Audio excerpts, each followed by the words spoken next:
औज़ुबिल्लाहिमिनश्शैतानिर्रजीम बिस्मिल्लाहिर्रहमानिर्रहीम। आज जो टॉपिक हम डिस्कस करने वाले हैं बहुत इंपॉर्टेंट है हर लिहाज से, और ये पेपर में भी कभी कभार आता है। एटॉमिक मास और एटॉमिक नंबर हमारे पास ये क्या होता है, इसके बारे में हम डिस्कस करेंगे। तो सबसे पहले हम एटॉमिक नंबर को डिस्कस करते हैं कि एटॉमिक नंबर क्या होता है। एटॉमिक नंबर याद रखिए, कभी कभार एटॉमिक नंबर की जगह एक दूसरा नाम देते हैं वो लोग, और उसको हम कहते हैं अगर आप लोगों से डिफरेंस भी पूछे तो आप लोग लिख सकते हैं atomic number is also called, atomic number is also called. हम एटॉमिक नंबर को जो दूसरा नाम देते हैं वो प्रोटॉनिक नंबर कहलाता है। क्या कहलाता है? प्रोटॉनिक नंबर। क्यों प्रोटॉनिक नंबर कहलाता है? क्योंकि एटॉमिक नंबर के अंदर जितनी भी हम बात करते हैं, या तो हम कहते हैं कि number of electron present in shell, या हम प्रोटॉन प्रेजेंट इन न्यूक्लियस, यानी जितनी भी total number of proton nucleus के अंदर मौजूद होते हैं उसको हम एटॉमिक नंबर कहते हैं। और इसकी वजह से हम कहते हैं कि प्रोटॉनिक नंबर, क्योंकि प्रोटॉन की जो नंबर है उसको हम एटॉमिक नंबर कहते हैं। दूसरी बात ये है कि हमारे पास एटॉमिक नंबर जो याद रखे कि हमारे पास एटॉमिक नंबर, ये डिफिनेशन किस तरह लिखेंगे, टोटल नंबर ऑफ एटम। हमारे पास total number of atom total number of proton present in nucleus of one atom of that element is called atomic number या प्रोटॉनिक नंबर। हमारे पास, क्योंकि आपको पता है कि एलिमेंट जो बनता है वो सेम एटम से बनता है, तो इसी वजह से हम एलिमेंट को हम नहीं कहते हैं। एलिमेंट में मौजूदा जितने भी एटम होते हैं उसका एटॉमिक नंबर और एटॉमिक मास सेम ही होता है। तो वहाँ से हम एक एटम उठा के उसमें जो न्यूक्लियस के अंदर प्रोटॉन मौजूद होते हैं उसको हम एटॉमिक नंबर कहते हैं of one atom of that element, यानी मतलब जो एलिमेंट है उसका एक एटम और उनके एटॉमिक नंबर और एटॉमिक मास जो होता है, एटॉमिक नंबर यानी उनके अंदर जितने भी प्रोटॉन मौजूद है न्यूक्लियस में उसको हम एटॉमिक नंबर कहते हैं। ये फर्स्ट डिफिनेशन है। याद रखिए कि न्यूक्लियस के अंदर जितने भी प्रोटॉन मौजूद होते हैं उसको हम एटॉमिक नंबर कहते हैं। क्योंकि आप लोगों ने पढ़ा था कि हमारे पास एटम न्यूट्रल होता है और उसमें नंबर ऑफ प्रोटॉन बराबर होते हैं नंबर ऑफ इलेक्ट्रॉन के, तो प्रोटॉन न्यूक्लियस में मौजूद होता है। तो इसलिए हम कहते हैं कि the number of proton present in nucleus is called atomic number. और सेकंड डिफिनेशन भी है, क्योंकि प्रोटॉन जब इलेक्ट्रॉन के बराबर हो तो हम ये भी कह सकते हैं कि total number of electron in shell is called, जो सेकंड डिफिनेशन है हमारे पास, total number of electron present in shells is called atomic number. क्योंकि नंबर ऑफ प्रोटॉन बराबर होते हैं नंबर ऑफ इलेक्ट्रॉन के, तो हम ये भी कह सकते हैं कि हमारे पास जितनी भी इलेक्ट्रॉन हैं, तमाम की तमाम इलेक्ट्रॉनों का जो सम है उनको हम एटॉमिक नंबर कहते हैं। और आप लोगों को अगर ये साबित नहीं करने मतलब पता नहीं है तो आपको मैं बताऊं, बुक में आप लोगों का ये डिफिनेशन लिखा है, लेकिन आप लोगों को ये पता है कि हमारे पास पीरियोडिक टेबल में एटॉमिक नंबर होता है, और वो एटॉमिक नंबर अगर आप लोग देखें उसकी बेस पे इलेक्ट्रॉनिक कन्फिग्रेशन भी होता है। सोडियम का एटॉमिक नंबर 11 है, तो 1s2 2s2 2p6 3s1। पहले शेल में 2 इलेक्ट्रॉन, दूसरी शेल में 2 इलेक्ट्रॉन, दूसरी शेल में 8 इलेक्ट्रॉन, तीसरे शेल में 1 इलेक्ट्रॉन।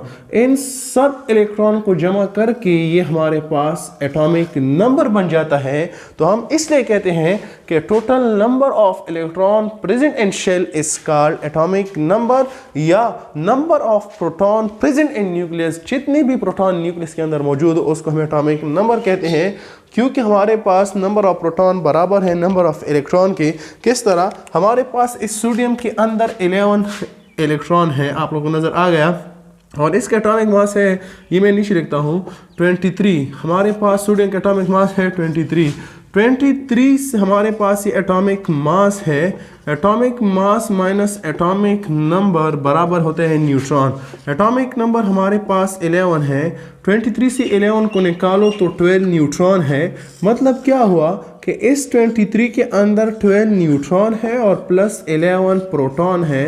तो 11 प्रोटॉन और 11 इलेक्ट्रॉन बराबर हो गए कि नहीं? तो हम कह सकते हैं कि हमारे पास the total number of proton present in nucleus is called atomic number, या total number of electron present in shell is called atomic number, और atomic number is also called protonic number. और दूसरी बात ये है कि आपको ये भी पता होना चाहिए कि हमारे पास सबसे ज़बरदस्त जो पॉइंट है, हमारे पास एटॉमिक नंबर जो होता है वो atomic number is represented bye Z।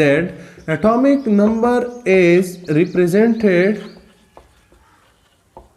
Atomic number हमारे पास जो होता है वो रिप्रेजेंट होता है रिप्रेजेंटेड बाय Z। याद रखिए कि एटॉमिक नंबर Z से रिप्रेजेंट होता है।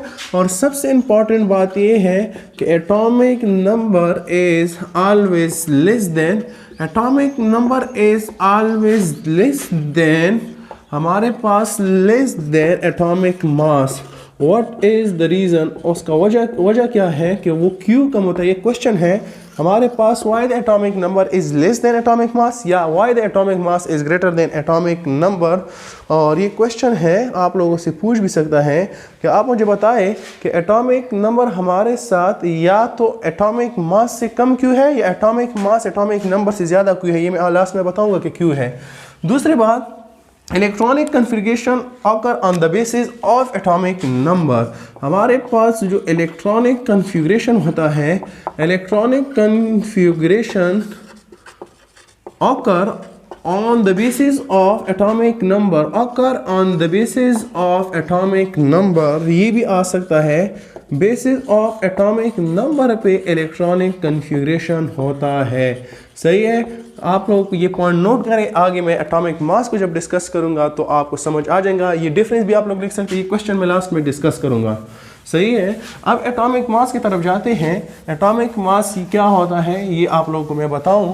याद रखें कि हमारे पास एटॉमिक मास जो होता है वो क्या होता है, एटॉमिक मास, याद रखें एटॉमिक मास क्या होता है, या मास नंबर कभी कभार कहता है। आप लोगों ने कंफ्यूज नहीं होना है, एटॉमिक मास या मास नंबर ये एक ही बात है।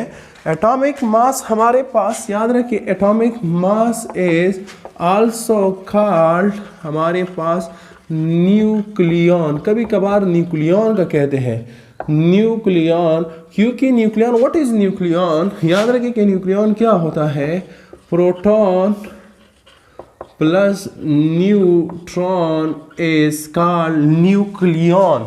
और एटॉमिक मास का डिफिनेशन क्या होता है आप लोगों का, हमारे पास सम ऑफ या प्रोटॉन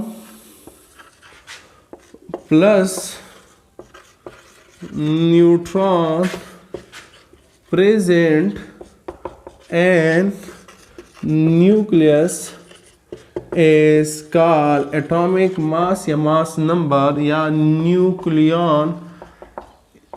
सही है, हमारे पास आप लोगों को ये क्वेश्चन हुआ कि फिर एटॉमिक नंबर और एटॉमिक मास में डिफरेंट, बहुत बड़ा डिफरेंस है। एटॉमिक नंबर में सिर्फ प्रोटॉन या मौजूद हुआ, टोटल नंबर ऑफ इलेक्ट्रॉन, और यहाँ पे प्रोटॉन प्लस न्यूट्रॉन की बात हो रही है, दोनों की कंबाइन बात हो रही है। एटॉमिक मास को जो हम नाम कहते थे न्यूक्लियन, और एटॉमिक नंबर को हम कहते हैं प्रोटॉनिक नंबर। एटॉमिक नंबर को हम Z से रिप्रेजेंट करते हैं, एटॉमिक मास को हम, atomic mass is represented by A. हमारे पास ये ए से रिप्रेजेंट होता है। यहाँ पे ये क्वेश्चन है हमारे पास, atomic mass is always greater than atomic number why. Question है कि हमारे पास एटॉमिक मास एटॉमिक नंबर से ग्रेटर क्यों होता है, या एटॉमिक नंबर एटॉमिक मास से कम क्यों होता है। तो अब आपको मैं बता रहा हूँ कि क्यों होता है। तो आप लोग देखें, तो आप लोगों को ये डिफरेंस नज़र आ गया। अब जो हमारे पास होगी बात वो ये होगी कि how to find neutron. Neutron को हम किस तरह मालूम करेंगे। अगर आपसे कोई पूछे कि मुझे न्यूट्रॉन मालूम करे, बहुत आसान सा ट्रिक है, आप लोग नोट करें। मैं आपको एक फार्मूला बता रहा हूँ, आपको इंशाल्लाह समझ आएगा। अगर आपने इलेक्ट्रॉन एटॉमिक नंबर आपको पता हो तो आपने प्रोटॉन भी मालूम की, इलेक्ट्रॉन भी मालूम की। आसान सा तरीका है XAZ, ऐसे आप लोग। और दूसरी बात ये है A से Z को निकालो तो न्यूट्रॉन आ जाएगा, मतलब A माइनस Z बराबर है न्यूट्रॉन। A क्या है? एटॉमिक मास है। क्या है? Atomic mass. और Z क्या है? Atomic number.